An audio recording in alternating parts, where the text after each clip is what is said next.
toujours vivre le bien TV, Billy le Kamalo Bana Ebele.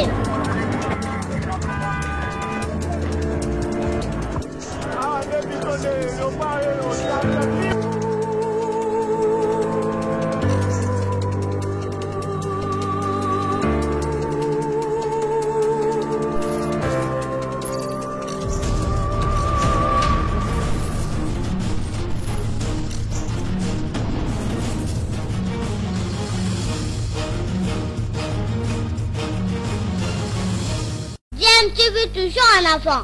Balandi ya DMTV mbote nabino esengoza toujours na ngambo na biso poto yebike boza ebele o boza kolanda chaîne YouTube nabino DMTV. DMTV ememela rabino masolo ya actualité mais te propose rabino pe ba analyse na ba réflexion sur ba sujet d'actualité, ba faits sociaux na ba réalité o toza komona na mboka na biso. Alors lelo tolingi to beta nabino mwa muke masolo na wetali boyebika artiste musicien munene mboka na biso Redi Amisi Redi Amisi en tout cas wazaka na franc parler o toyebeli grand auteur compositeur ya mboka na biso interprète mokope ya makasi boyebika travailler mingi na Papa Wemba. Mais Redi Amisi ce qui est bien avec lui c'est que yé azaka vraiment na langue na poche na été quand il s'agit ya koloba pe a ko dénoncer ba azali comme na malamu te mingi na corporation na bango ya ba artiste Redi Amisi en tout cas zanga raté koloba. Alors lelo a sali mo ba révélation moko par rapport na o Italie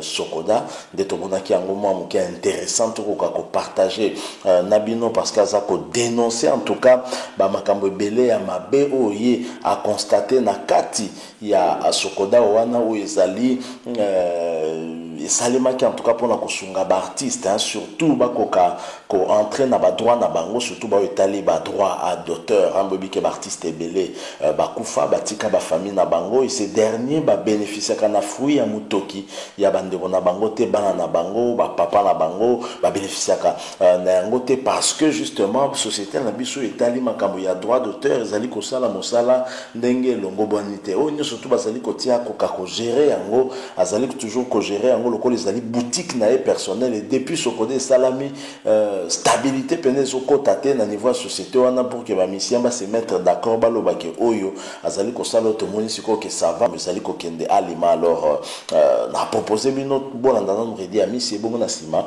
to kozonga pour que to conclure le son na biso bien sûr nazo rappeler bino que vous êtes chocolanda chaîne YouTube na bino DMTV de onanga yo mtozana no abonné te ko hésiter te mi abonné na chaîne oyo ko bossa na pété ko activer notification en cliquant en tout cas na petite cloche moko comme on est ko apparaître une fois que ko s'abonner ko permettre na yo au ratakalisu te ba prochaine vidéo te proposer bino alors tolanda nanu Redi Amisi bailo quand ensuite toza ko se retrouver tout de suite après. N'improvise pas. Si quoi, au comment administrateur en qualité de quoi? Mais parce que je suis auteur compositeur. Ah. Oui. Wanandozo koka. Ngana ko mabanze mbadaject. Biso batoto ko manze mbozo le kalkolo là. Si quoi, yo na pour fonction ba pesa yo. Musala no ko. Ya surveillant.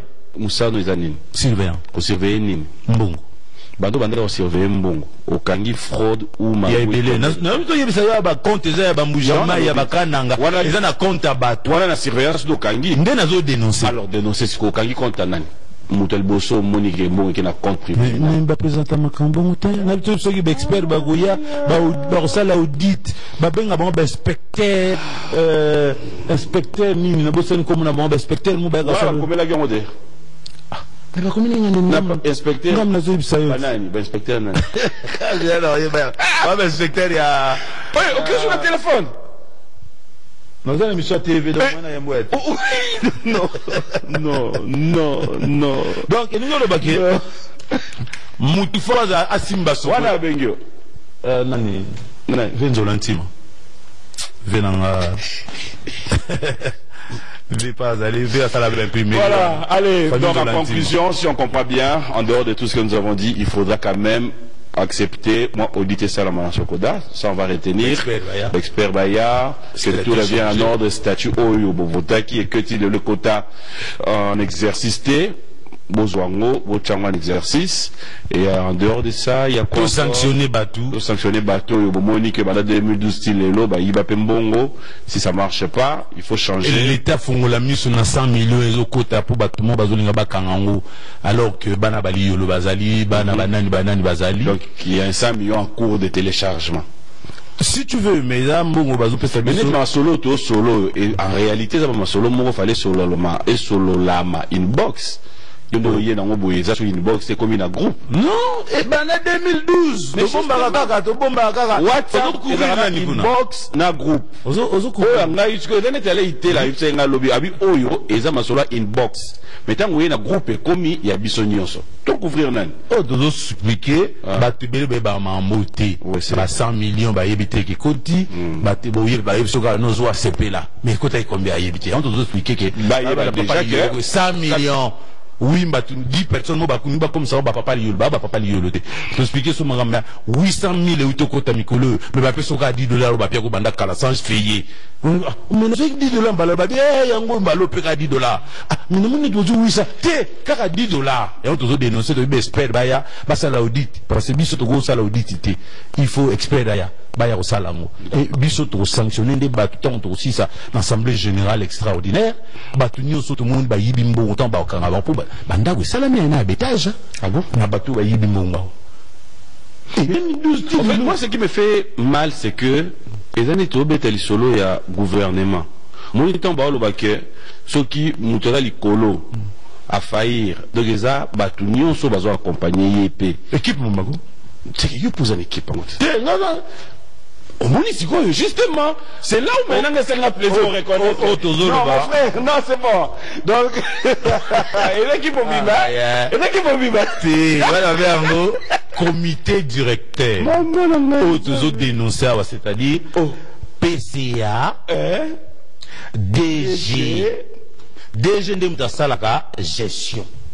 Il y a mbongo. Donc, Mouto Sobanito Kanga Lilo, Moutalibuzo Kanga. DG. Mais si quoi yo déjà quoi quand il s'abisso il faut blague sabatu que mbongo na zaka oyiba question on a administrateur question simple et puis boten comme nanga balaxi badabo bana fiyete pas de problème question simple tu signeras papier moté mon frère question simple jusque là tu trouves selon toi il y a Jossard ça va ou pas? Parce qu'un artiste est net. Moi, on a expliqué, Bino. Je ne suis pas venu ici pour citer les noms des gens. Okay. Je suis venu ici pour dénoncer le système. Donc voilà ma réponse. D'accord. Merci. Et de 92 à 2021, vieux on a été dans ma solo. En 2012, il était. Nous avons dénoncé système où Ezali n'a qu'à Sokoda depuis 2012 till 2021. Je ne cite pas les noms des gens. Et je n'accuse pas les gens. Est-ce que DG, Toya Josa, sur ton début, Moutoumoro Dozwaka, sujet à Sokoda, Toché Awa, Tosengi Peyozala, Atalande comme sous, tu peux accepter l'invitation? Tu vas accepter l'invitation? 100 millions va payer ça qui n'a sonné quand Sokoda Isa wapi ngapi na faina utalinga bien répondre na Isa wapi yangala 800 000 sociétés moi auto fouta il a zuka 15 000 bateau bala numéro à Jossard ti monsieur si les goti ka ba 5 000 combat bateau na senga kasi so bala numéro papi 100 millions non papi attention tango zo toi na télévision ça tété mamba komboté les mamba gestion ya société ba gestionnaire alors voilà ba gestionnaire administrateur baya naba commissaire au compte. Ok. Toujours Yoko et Dengaï n'a lancé des invitations. On perd à combo na bango. Bateau Yoko Benga za expert. Nani az expert. Ça c'est quoi yo? Benga expert wana parce que comme moni on so le kala redia le bagi boy. Allemand ma statut, allemand ma bon, allemand ma personnel, allemand ma gens. Toujours madame, on va clôturer l'émission. Oui. Sokodakas. Merci. Na papier ça sur le on va passer yo. Mais on peut se rendre des gens comme Nangaï ou comme vie Nangana Vagabo depuis le 37 ans dans la classe, Nassala comme Makamboui. Mais bon balaxing on a dit, balaxing on dit. Bon. Pour n'andi mais comme na yokasi. On va conclure. Badoua dossier. Tu as siko ya Sokodé Lobini. Et lobby que 70%. Tu as siko yo. On va battre un exercice. On fait là 70%. On beaucoup fait la tête à Lobani. 70% et comment mater 30% comment. Nini comment ma. Makamusus nini. Makamusus nini. oyo septembre ezoloba mate alors que mboko na biso ça 10% papier tayo moko obiza mutama ba mutamoni pasa ko manje mun bana 20h 3h du matin 4h du matin bapesa jomo mboko ngino soma lupango papa tam domaine yo tangila giwa l'exception na makamu yo tangina classe mikuza ko oyo kamba zuba via batu ba via lokwa batu ba lita bembo bamba non les gentil pourquoi mission ngo tant ils appellent minité. Alors j'aimerais te donner l'occasion un message oyo ko gipe. Alors mon gouverneur gentil ngo bela ba na sona lekiawa album makambo il faut expliquer bien tete ndai palo mina ngana zolanda yo kamika shama tete le azala auto da tekutu avimu ngi ko na nzela ya putu ya anniversaire à moi na Victoria ana kata palaki PDG et pas ali to pesa ba mot kamika shama babona ne ye pesa yo mangwa sokoda te ya lo bena ngaka ke so na sisi na benga okay général Juseka Kenja na peso bambote Guy Luando baleine on a mettre traité pas aux allez vraiment le sac on mettre les bengoji général Dodo Lyoyo na africano on a biso gozate dengi se gozate c'est bon après on a procureur Kipulu o eza sokodate o eza makamnangamo procureur Kipulu procureur Yves on a pas de sokodate Yves Mwepu on avait et puis ne va tena ça non il veut mener mission dans mobula kulu to serika mais pas aux allez vraiment on dit bino na on dit ba tanga ba komba ba sokodate Frank Malanda et pas aux allez na ba fait déjà pour ba goya ba munangwa Frank Malanda et pas aux allez venant lona batumona le sac ebele escalier asuka situ abuma situ Paolo Tudilu na bola docteur Jacques Mushinga vraiment sokoda voilà sokoda yangola ti uyu baba masaka ko tozana bangwa wa ko ba ba sombo na sokoda gouverneur Nerombungu et bien vraiment fuma banga moyo il est pas dans la sokoda fuma banga moi comment il y a ville à Kinshasa Fidel Pai Pingai PDG Eric Mandala et puis Montemo na Godard et Pazali après on a tout rappelé quand même que Banakin va fêter échange de vin à Bango. C'est pour bientôt.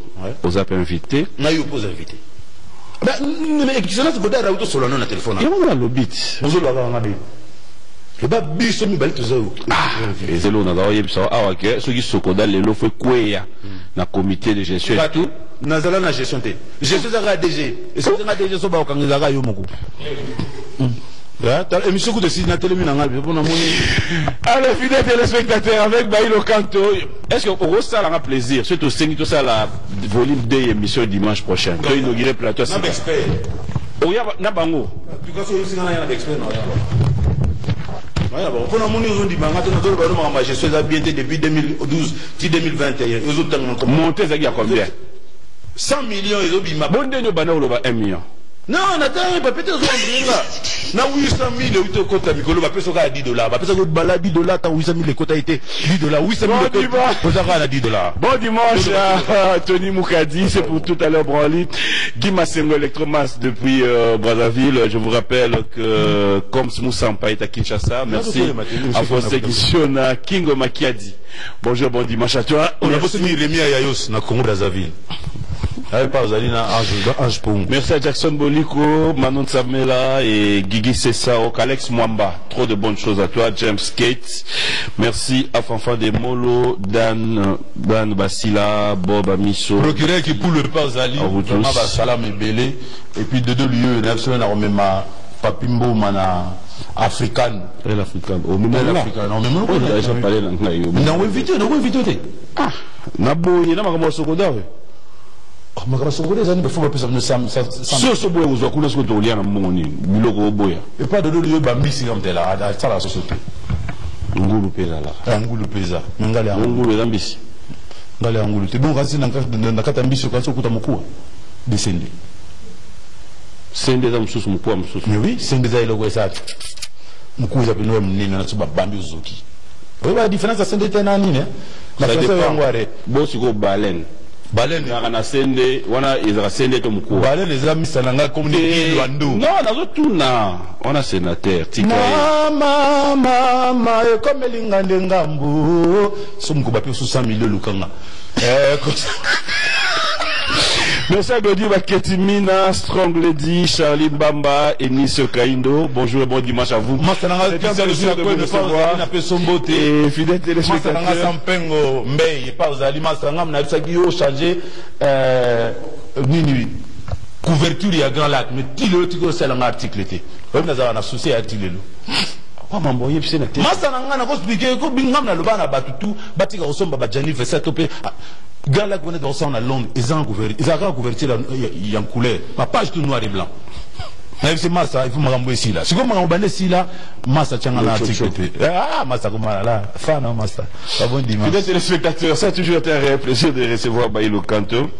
Moi, je dis merci. Un message pour nos joueurs Nabiso, match chez Alelo. Équipe nationale. Ouais. Et le pas. Ouais. Ah, bah Massa. Va sentir. Malo beta dans Ngondo. Va beta bana. Une de c'est moi.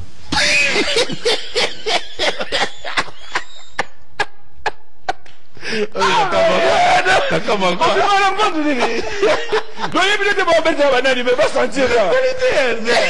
On a la condamnation.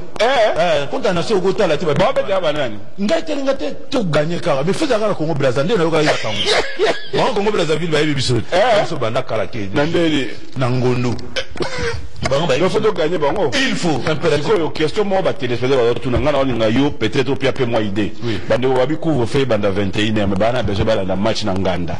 Match ko banda. Non, le Cambodge peut na ko déjà pour na bon to le babé. Nous on a président jeune. Oaza Fachi. Président de Tozawa Tozola Lanzala. Batu nyonso bazo sala tala ba papi mbo mazo sala musala na biso mukozi mo to beta concert ati to le ande ni mais to beta concert na moi ba kongola be mana moi ite so tu concert 15h mais enfin mon conduit s'il vous plaît tozo senga so moins ezali beaucoup sont à 22h à 23h et permettra biso to beta concert ça va moins 22h pour tous au moins le chocho to le sabana to futama ina courant mon conduit to doninga to kota na présidence ba lingi souté mon to kota na présidence kota osani oh président ça jeune bon to kota te.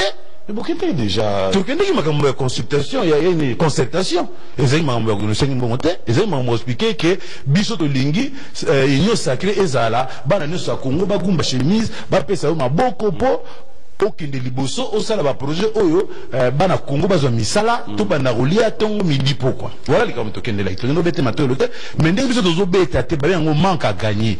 Il faut que la loi soit accompagnée par quelque chose surtout pour nous des artistes tozo beta te mais botunité tozo fi bien ndenge yo zo le bien ozo so message sakara na yo ozo futa parler na yo to so déjà ba trois parler mais biso siko to sani ba musicien biso ba musicien mo konzi tozo la lanzala oh moi to beta conseil des athées moi to zoni ne athées tozo ga papa mutuno nyonso poka na tuni bato ba faire match mais oui pour match mon biso bata conseil tuna biso te ka bata match nani na biso ba beta ba concert concert moi oui en tout cas la village était ba nyonso ba beti ba concert eza ba banda concert na bango 15h 16h à bandi à 20h à kati biso beto omega mon konso bogo pour s'attendre 23h ça là bien s'il vous plaît et changer l'unité 23h mais to bani concert à 17h to 6 22h ba to bazona et ça le peut bien pour ba Congolais ba tal bizaile les mutu ba changer ngom na mbala mote mais les autres dans ba problème très bizaile mutu ba changer ngo mbala mote mais gestion ça difficulté. Je vous dis merci fidèle. Merci beaucoup. Bon dimanche. Merci à Dax, merci à Junior Couleur, fidèle pas et pas aux alliés. Gouverneur Nabiso Jantini Ngobila, mais question moko kaka. Yoka te. Non non, ça n'a rien à voir. Ça n'a rien à voir. Yoka. Gouverneur Yambanda Kakomwena. Wana photo na batamba.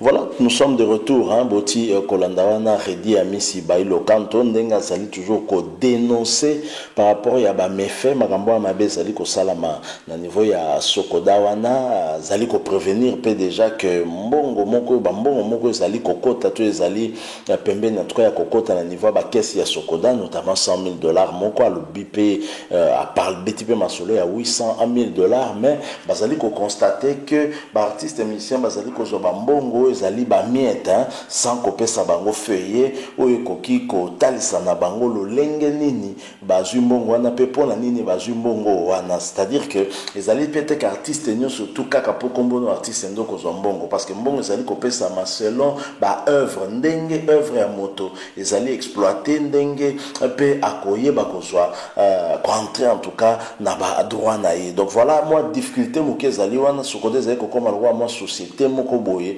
oyo bazali ko kabela ba artiste mbongo alors que zali ko kabate zali ba mbongo zali ko revenir na bango. Alors au regard ya nyonso Redi Ami saza ko dénoncer sikoyo par rapport na état finance tout ça ko mi poser question ce qui inspection générale des finances ko ko zala pe na compétence te pona okende na kati ya Sokoda on a pe komeka ko auditer yango bien sûr les autres zali ko tala que parmi ba konzi ya Sokoda les autres zali ko mona Josar Nyoka longo mokonzi ya Zaiko langa donc il y a Josar Nyoka longo mingi miso ko ya pe panaye mais heureusement Redi Ami siemo ko lobby que bazali ko tala gestion ya mabe ya Sokoda ko banda 2012 je pense que zali ko englober ko banda gestion ya ba Blaise Boula na ba Mondonga kino lelo oyo na ba ya Josar ndenge ezali kosala mesengeli bakoka ko auditer nyoso twana pona koyeba epai wapi mabe euti effectivement nani aibi nini parce que Redi Ami azali ko dénoncer moyibi ya mbongo na ba élément azali koloba azali kosala ba allégation ndenge ba juriste balobaka mais maintenant esengeli na institution ezali na compétence ya kosala musala ya kosala audit pona koyeba soki ya solo makambo Redi Ami azali koloba ezali vraiment ko se passer bon. Je pense que l'inspection générale des finances automoni misala na ndenga sali na ba société belé ya l'état epai wapi bango batiaki mwa liso wana pona koyeba nini ya malamu salemaki to pe nini ya mabe salemaki. Je crois que sengeli pe bango pe lokwa bakokota na l'état sengeli atia miso wana particulièrement chef de l'état Félix Antoine Tshisekedi parce que état de droit o ya zali kosenga ezali pe ekota na domaine o wana ya ba artiste po ete ba artiste bakokota na ba droit na bango bika artiste soki abeli to soki akufi akoma akala kola indigent moko boye sengeli kaka basunga ye ba l'état aya kaka sinon témoin te tomoni ba exemple belé hein tomoni ba artiste belé ba kufi to boya en tout cas kotanga ba combo pour ne pas aussi ko frustré peut-être ma famille na bango mais c'est vrai que ça va réalité moko to vivaki to zomona ngo malamu te alors que celui pour tali malamu zomona ke ba artiste wana bazali ba artiste minene ba sala ba œuvre ya minene oyo esengela kiteba ko kufa pauvre d'abord et puis esengeli même na sima ya liwana bango bakoka kozanga makoki ya kokundama avec dignité hein ndenge ko salamela na une personne humaine donc esengeli na l'état akoka ko boa kaliso wana po ba artiste ko sunga bango zali kaka ko sunga bango na côté ya o itali musana na bango notamment na nzela ba droit d'auteur na bango ba entrer en possession na bambongo zali ko revenir na bango pe lisusu ko lutter contre piratage. Je pense que wana zali moko ya ba élément o ko permettre en tout cas ba artiste en général hein ba à s'en sortir. Donc Redi Ami si zali peut-être au la boîte à Pandore oyo et ko ça peut-être que lobby finalement ba solution soit ma pe ya malamu. Donc voilà moi mukeli solo to ngaki to partager nabino to ngaki to échanger nabino hein soki bo sepeli botike la biso moi like hein mais mingi pe beaucoup qui toujours kotike la biso commentaire en nous disant nini bozali kokanisa par rapport na onyo surtout Redi Ami si lobby mais bobo ça m'a pété bande ko ngai bomi abonné na chaîne nabino YouTube DMTV soko zana na abonné te ko bossa na pété ko activer notification parce que cloche moko ya moké ko bima wana une fois ko cliquer sur ya ko permettre na en tout cas ratakalisu te ba prochaine vidéo to mettre en ligne pour na yo. Merci en tout cas nabino hein pour na que bozaki belé a kolanda biso to kutana na bino pardon prochainement avec un autre sujet d'actualité. En attendant portez-vous bien, DMTV vous dit au revoir.